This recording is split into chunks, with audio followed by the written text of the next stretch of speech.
Hi friends, പുതിയ വീഡിയോയിലേക്ക് സ്വാഗതം. ഇന്ന് നമ്മൾ ഈ വീഡിയോയിൽ കാണിക്കാൻ പോകുന്നത് നൂല് പൊട്ടുന്ന കംപ്ലൈൻറ്റ് എങ്ങനെയാണ് ശരിയാക്കുക എന്നുള്ളതാണ് കേട്ടോ. നമുക്ക് ആദ്യം സ്റ്റിച്ച് ചെയ്യുമ്പോൾ നൂല് പൊട്ടുന്നുണ്ടെന്നുണ്ടെങ്കിൽ നമ്മൾ ആദ്യം നോക്കേണ്ടത് നമ്മൾ ഇട്ടിരിക്കുന്ന നൂല് നല്ലതാണോ എന്നാണ് കേട്ടോ ഫസ്റ്റ് നോക്കേണ്ടത്. അപ്പം അതിനെക്കുറിച്ചിട്ടുള്ള ഡീറ്റെയിൽ ആയിട്ടുള്ള വീഡിയോ ഞാൻ എൻ്റെ ചാനലിൽ ഇട്ടിട്ടുണ്ട്. അതിൻ്റെ ലിങ്ക് കമൻറ്റ് ബോക്സിൽ കൊടുക്കാം കേട്ടോ. അടുത്തായിട്ട് നമ്മൾ നോക്കേണ്ടത് ടെൻഷനാണ് കേട്ടോ. ഈ ടെൻഷൻ ഒരുപാട് ടൈറ്റ് ആണെന്നുണ്ടെങ്കിലും നമുക്ക് ഈ നൂല് പൊട്ടുന്ന പ്രോബ്ലം വരാം. അപ്പോൾ അതിനൊന്ന് ചെറുതായിട്ട് ലൂസാക്കി കൊടുക്കുക. ഒരുപാട് ലൂസാക്കിയാൽ പിന്നെ നമുക്ക് ലൂപ്പ് വീഴുന്ന പ്രശ്നം വരും, അതായത് സ്റ്റിച്ച് കംപ്ലൈൻറ്റ് വരും. അപ്പോൾ നമുക്ക് ആ ടെൻഷൻ ഒന്ന് ചെറുതായിട്ട് ലൂസാക്കിയിട്ട് നൂല് ഇതേപോലെ വലിച്ചു നോക്കുക. വലിക്കുമ്പോൾ നമ്മുടെ കയ്യിലേക്ക് ഫ്രീ ആയിട്ട് വരണം, ഒരുപാട് ലൂസാകരുത്.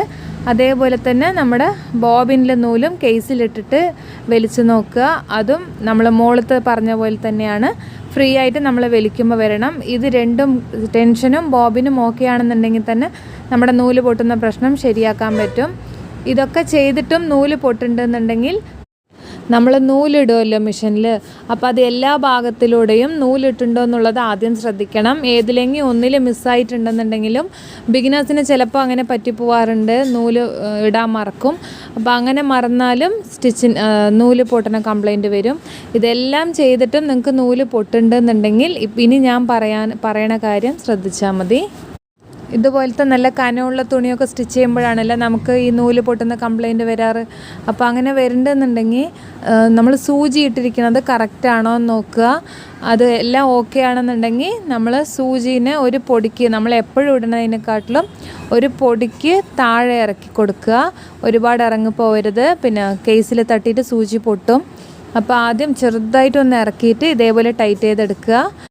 എന്നിട്ട് ഇതേപോലെ ഒന്ന് സൂചീനെ താഴേക്ക് ഇറക്കി നോക്കുക, കേസിൽ തട്ടുണ്ടോ എന്നുള്ളത്, കേസിലോ അല്ല ഫുഡിലോ തട്ടുണ്ടോ എന്നുള്ളത് നോക്കിയ ശേഷം എവിടെയും തട്ടുന്നില്ല എന്നുണ്ടെങ്കിൽ നമുക്കൊന്ന് സ്റ്റിച്ച് ചെയ്ത് നോക്കാം കേട്ടോ. അതുപോലെ തന്നെ നമ്മൾ ക്യാൻവാസൊക്കെ വെച്ചിട്ട് സ്റ്റിച്ച് ചെയ്യുമല്ലോ, നെക്കായാലും സ്ലീവായാലും സ്റ്റിച്ച് ചെയ്യുമ്പോൾ ഈ സൂചിയിൽ ക്യാൻവാസിൻ്റെ പശയൊക്കെ ഒട്ടിപ്പിടിച്ചിട്ടും നമുക്ക് ഈ നൂല് പൊട്ടുന്ന കംപ്ലൈൻറ്റ് വരാറുണ്ട്. അപ്പോൾ അത് അങ്ങനെ വരാതിരിക്കാൻ മെഴുകുതിരി ഉണ്ടല്ലോ, അപ്പോൾ മെഴുകുതിരിന് നമ്മൾ സ്റ്റിച്ച് ചെയ്യുന്ന സൂചിയിൽ എല്ലാ സൈഡും ചെറുതായിട്ടൊന്ന് തേച്ച് കൊടുക്കുക കേട്ടോ. നൂലെടുത്തിട്ട് തേക്കരുത്, പിന്നെ ആ ഹോളിൻ്റെ ഉള്ളിൽ മെഴുകുതിരിയുടെ അത് പോയിട്ട് പിന്നെ നൂല് ഇടാൻ പറ്റില്ല. അപ്പോൾ അതിൽ നൂലിട്ടതിന് ശേഷം സൂചിയിൽ നൂലിട്ടിട്ട് ഇതേപോലെ ഒന്ന് തേച്ച് കൊടുക്കുക. എന്നിട്ട് നമ്മൾ സ്റ്റിച്ച് ചെയ്യണമെന്നുണ്ടെങ്കിൽ ആ പശ സൂചിയിൽ ഒട്ടാതെ നമുക്ക് നൂലും പൊട്ടാതെ സിമ്പിളായിട്ട് സ്റ്റിച്ച് ചെയ്തെടുക്കാൻ പറ്റും.